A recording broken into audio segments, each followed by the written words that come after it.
Welcome to This Explainer. Today, we're diving straight into what is frankly a massive, high-stakes showdown, a face-to-face meeting between Prime Minister Narendra Modi and President Donald Trump. And this is all happening against the backdrop of the G7 summit over in Evian, France. Now, let's be clear, this isn't just your standard diplomatic photo op, not even close. We're talking about a critical juncture for international trade, energy security, and really the whole shifting balance of global power. So we're going to look closely at exactly what brought these two leaders to the table, what's actually being negotiated, and how these decisions are going to echo around the world. So what exactly happens when $220 billion is on the line? It's a huge question, because to truly understand the massive impact of this diplomatic engagement, we've got to look at both the staggering economic numbers and the incredibly complex geopolitical chessboard they're playing on. You know, when the leaders of two of the world's absolute largest democracies meet with numbers this large at stake, the ripple effects are huge. They touch literally everything, from the cost of the everyday agricultural goods we buy, right down to the stability of the global energy markets that power our homes. Here's how we're breaking this down today.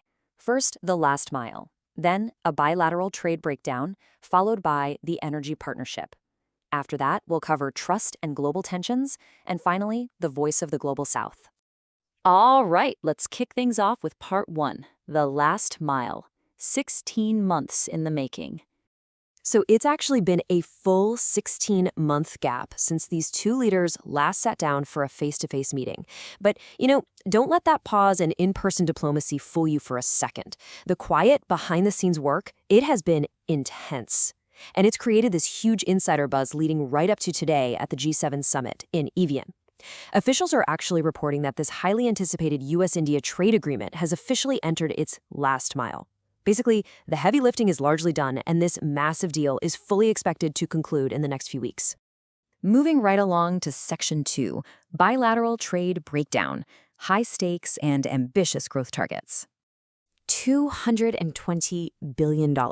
Just take a second to let that massive number sink in. To put that into perspective for you, that figure is actually larger than the entire economic output of many, many countries. It is the absolute bedrock of this meeting, and it represents the current value of the bilateral trade relationship between the U.S. and India. But here's the kicker. Neither nation is satisfied with just maintaining the status quo. Not at all. Both sides are eyeing incredibly ambitious growth targets, making the primary goal of this summit to expand that $220 billion number significantly. And we're not just talking about some vague promise of more trade. Earlier framework agreements actually laid out very specific groundwork to resolve past differences. The immediate focus right now? Tariff reductions. Over the past few years, ties have occasionally been strained by tariff disputes, so this meeting serves as the prime opportunity for a massive reset. Beyond just tariffs, the deal heavily targets greater market access. We're talking about specifically prying open the agriculture sector and, of course, rapidly expanding cooperation in the constantly booming tech sector. I like to think of this whole thing as a massive, high-stakes domino effect.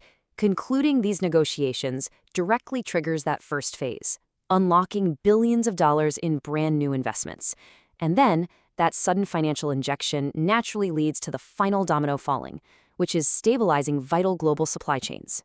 Because think about it. When two massive economies actually align their trade rules, it creates a much, much more predictable and stable environment for the entire global market. It basically ensures that the raw materials and the finished products we all rely on keep flowing smoothly, completely avoiding those sudden, painful price spikes. All right, on to Section 3, the energy partnership, powering the future. India is incredibly keen to diversify its energy basket right now. And frankly, they have to be.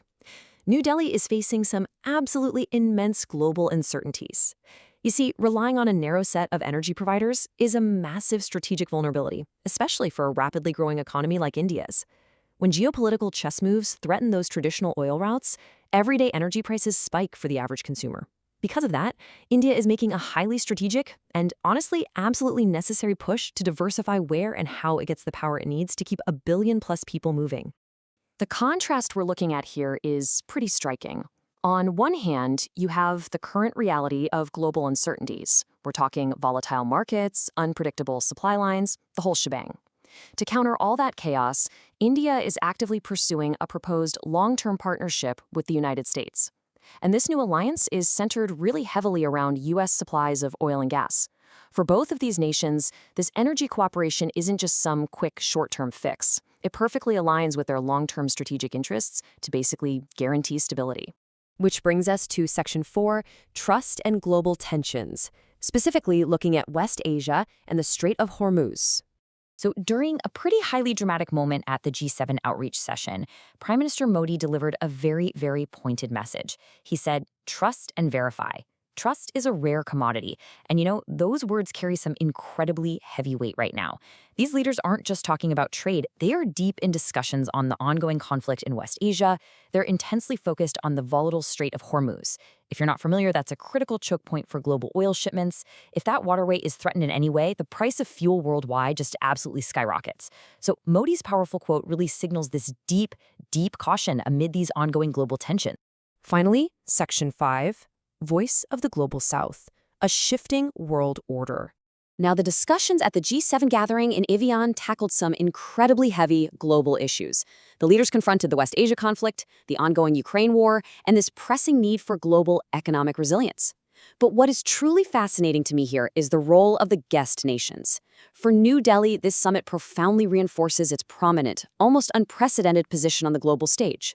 India is actively serving as this vital bridge, completely uniquely positioned to connect the traditional Western powers with the broader, rising global South. Canadian PM Mark Carney actually perfectly captured this huge existential shift taking place at the summit.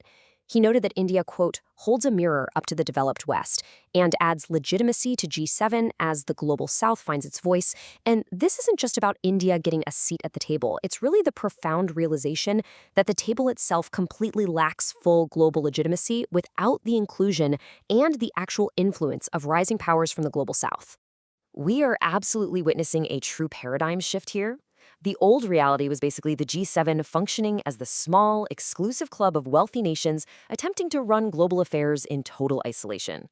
But the new reality completely acknowledges that this is simply no longer possible. Today's geopolitical landscape is this deeply interconnected web that absolutely demands broader partnerships. To actually solve massive issues like supply chain stability, energy security, and global conflicts, the traditional West literally has no choice but to partner with rising powers like India. Which leaves us with one final massive question to ponder. As the global South finds its voice, is the West truly ready to listen? Ultimately, this $220 billion deal between the US and India is way more than just a massive trade agreement. It's a clear symptom of a much larger, undeniable geopolitical shift. It really leaves us wondering exactly how traditional global powers are going to adapt to this new multipolar dynamic in the years to come. Thank you so much for joining me for this explainer, and definitely keep a close eye on those final negotiations in the weeks ahead.